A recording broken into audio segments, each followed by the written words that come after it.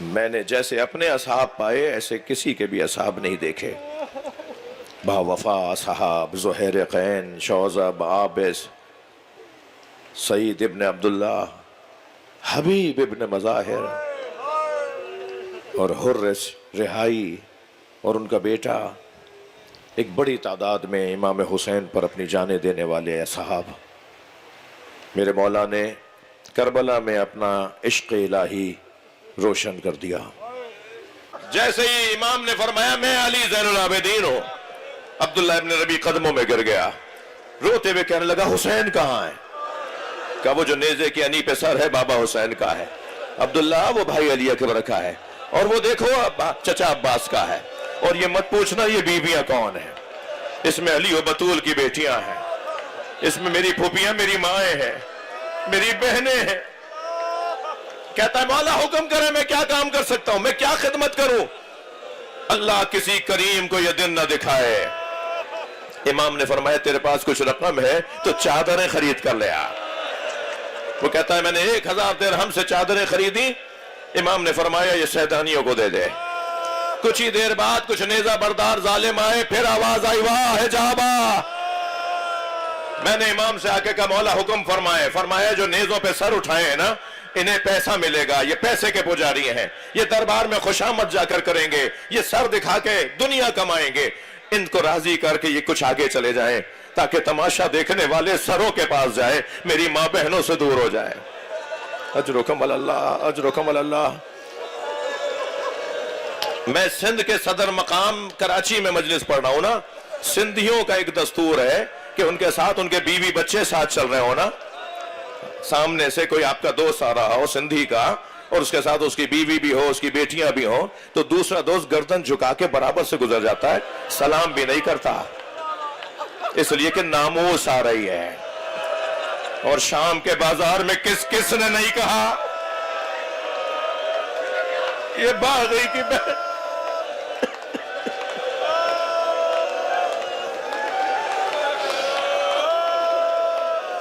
اجرکم اللہ. عبداللہ ابن ربی کہتا ہے کہ میں نے کچھ لوگ راضی ہوئے کچھ راضی نہیں ہو رہے تھے. ابھی میں اس کیفیت میں تھا کہ ایک مرتبہ بیویوں کے رونے کی آواز آئی. اجرکم اللہ. بیویوں کے رونے کی آواز آئی، چیخ مار کے روئیں. میں نے توجہ کی دیکھوں کہ ہوا کیا ہے، تو دیکھا ایک شخص حسین کی پیشانی پہ پتھر مار رہا ہے. کہتا ہے اب مجھ سے رہا نہیں گیا، میں نے تلوار کھینچی تو امام سجاد کی آواز آئی عبداللہ رکو، عبداللہ رکو. میں نے مڑ کر امام کو دیکھا، فرمایا تم سے ایک پتھر برداشت نہیں ہوا، ہم کربلا سے پتھر کھاتے آ رہے، ہمیں دربار میں جانے دو.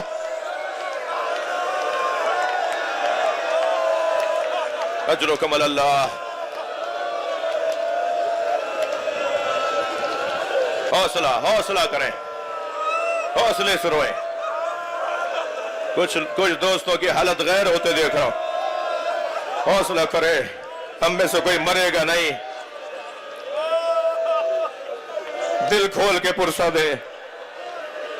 میں خواتین سے کہوں گا اپنی آواز جناب زینب کی آواز میں ملائیں.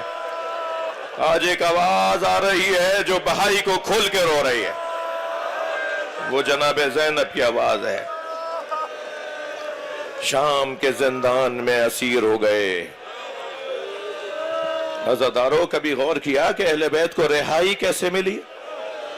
رونے والوں کسی نے بیان کیا، آپ نے پڑھا کہ رہائی کیسے ملی؟ 2 سبب لکھے ہیں، ان میں سے ایک سبب مجھ سے سن لو. جی یہ اہل بیت رہا ہو کر مدینے واپس گئے، زندان میں رہے. بیویاں مولا سجاد یہ رہا ہو کر مدینہ کیسے گئے؟ اس کے 2 سببوں میں ایک سبب بتا دوں. ایک 4 سالہ بچی نے اپنی جان دے کر پورے خانوادے کو رہائی دلوا. پوپی اماں آپ چلے جائیے، بھیا مدینہ جائیے، میں زندان میں رہوں گی.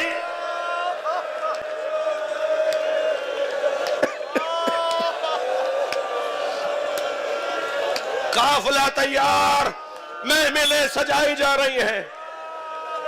جناب زینب نے آ کر دیکھا تو دیکھا کہ رنگین پردے ہیں جو محملوں پہ لگے ہوئے ہیں. میری بیوی نے فرمایا زین العابدین میں ان محملوں میں نہیں بیٹھوں گی جن میں رنگین پردے لگے ہوئے ہیں.